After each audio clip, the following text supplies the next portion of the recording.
Hello, welcome to my channel Statistics with Geeta. Mean deviation about mean and coefficient of mean deviation. Find coefficient of mean deviation and mean deviation about mean for the data 2, 4, 6, 8, 10. Solution முதல்ல நம்ம மீன் கண்டுபிடிக்கிறோம் x bar equal to summation x by n 2 plus 4 plus 6 plus 8 plus 10 divided by 5 whole divided by 5 that is 30 by 5 which is 6. So mean வந்து 6 ன்னு தெரிஞ்சிருச்சு. இப்போ நம்ம டேபிளில் வந்து x minus x bar modulus x minus x bar மூணு காலம் போட்டுக்கிறோம்.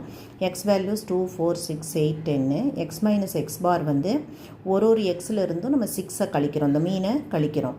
that is x 2 minus 6 minus 4 4 minus 6 minus 2 6 minus 6 0 8 minus 6 2 10 minus 6 4 அப்புறம் modulus value absolute value that is 42024.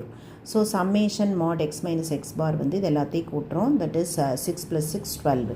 Therefore mean deviation about mean is equal to summation modulus x minus x bar whole divided by n, that is 12 divided by 5 which is 2.4. Coefficient of mean deviation is equal to 2.4, that is mean deviation divided by mean. இங்கே மீன் கண்டுபிடிச்சதுனால மீன்லேருந்து பண்ணுறோம். So 2.4 by 6 which is 0.4. So இந்த மாதிரி நம்ம மீன்லேருந்து கேட்டிருந்தா மீனை கண்டுபிடிச்சி போடணும், மீடியன்லேருந்து கேட்டிருந்தா மீடியன்லேருந்து போடணும். எதுவுமே சொல்லாமல் ஜென்ரலாக மீன் டிவியேஷனை அண்டு கோஎஃபிஷியன்ட் ஆஃப் மீன் டிவியேஷனை நம்ம மீன்லேருந்தே கேல்குலேட் பண்ணலாம். ஏன்னா மீடியனை விட மீன் கொஞ்சம் பெட்டரான measure of central tendency. So இந்த வீடியோ உங்களுக்கு பிடிச்சிருந்தா லைக் பண்ணுங்கள், ஷேர் பண்ணுங்கள், கமெண்ட் பண்ணுங்கள், சப்ஸ்கிரைப் பண்ணுங்கள். மேலும் detailed videos about mean deviation and coefficient of mean deviation வேணும்னா கமெண்ட் பாக்ஸில் உள்ள லிங்க்கை ஃபாலோ பண்ணுங்கள். தேங்க்யூ.